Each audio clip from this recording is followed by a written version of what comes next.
أعوذ بالله من الشيطان الرجيم. بسم الله الرحمن الرحيم.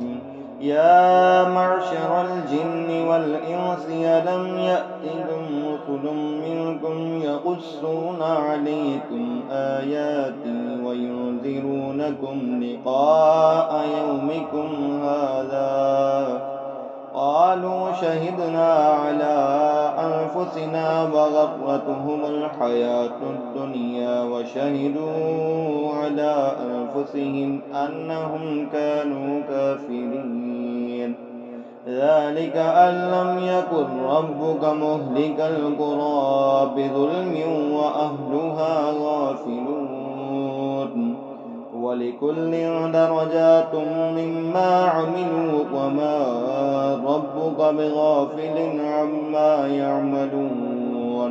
وربك الغني ذو الرحمة إن يشأ يذهبكم ويستخلف من بعدكم ما يشاء كما أنشأكم من ذرية قوم آخرين. إنما توعدون لآت وما أنتم بمعجزين. قل يا قوم اعملوا على مكانتكم إني عامل فسوف تعلمون من تكون له عاقبة الدار إنه لا يفلح الظالمون. وَاجْعَلُوا لِلَّهِ مِمَّا ذَرَأَ مِنَ الْحَرْثِ وَالْأَنْعَامِ نَصِيبًا فَقَالُوا هَذَا لِلَّهِ بِزَعْمِهِمْ وَهَذَا لِشُرَكَائِنَا فَمَا كَانَ لِشُرَكَائِهِمْ فَلَا يَصِلُ إِلَى اللَّهِ وما كان لله فهو يصل إلى شركائهم ساء ما يحكمون. وكذلك زين لكثير من المشركين قتل أولادهم شركاؤهم ليردوهم وليلبسوا عليهم دينهم ولو شاء الله ما فعلوه فذرهم وما يفترون.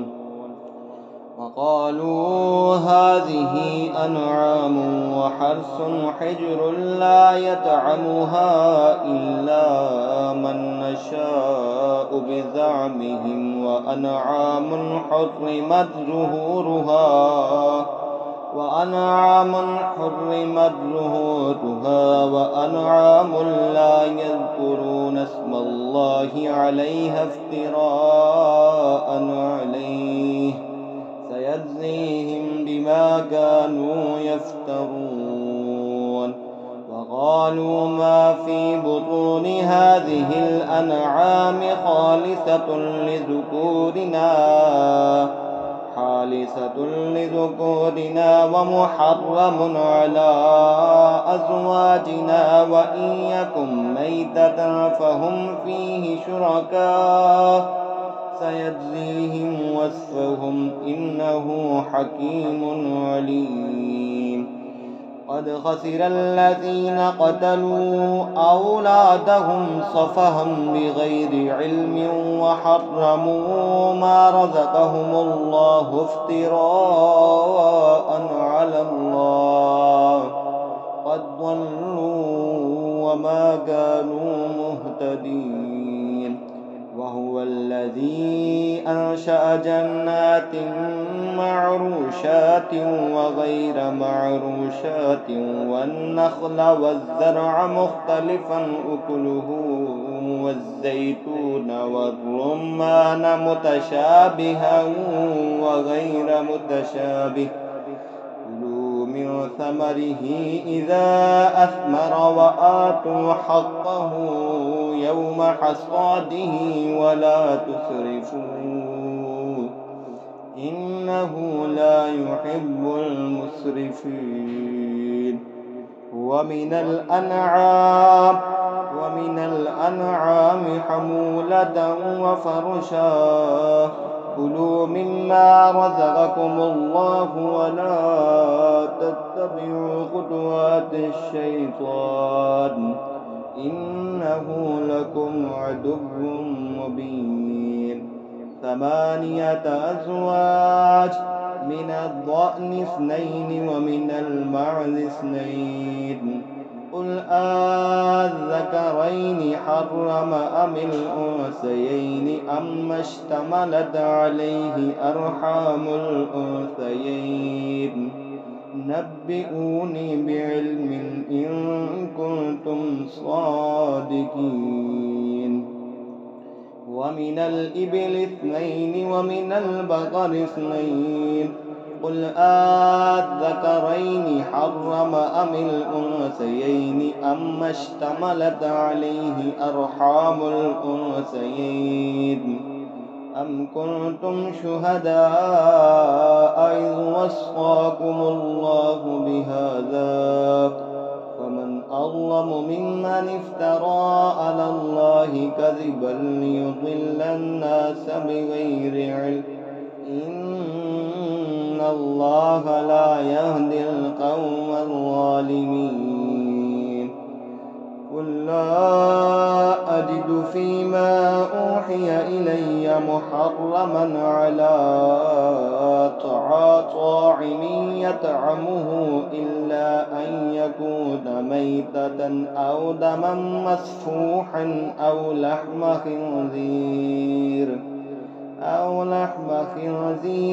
فإنه رجس أو فسقا أهل لغير الله به فمن اضطر غير باغ ولا عاد فإن ربك غفور رحيم وعلى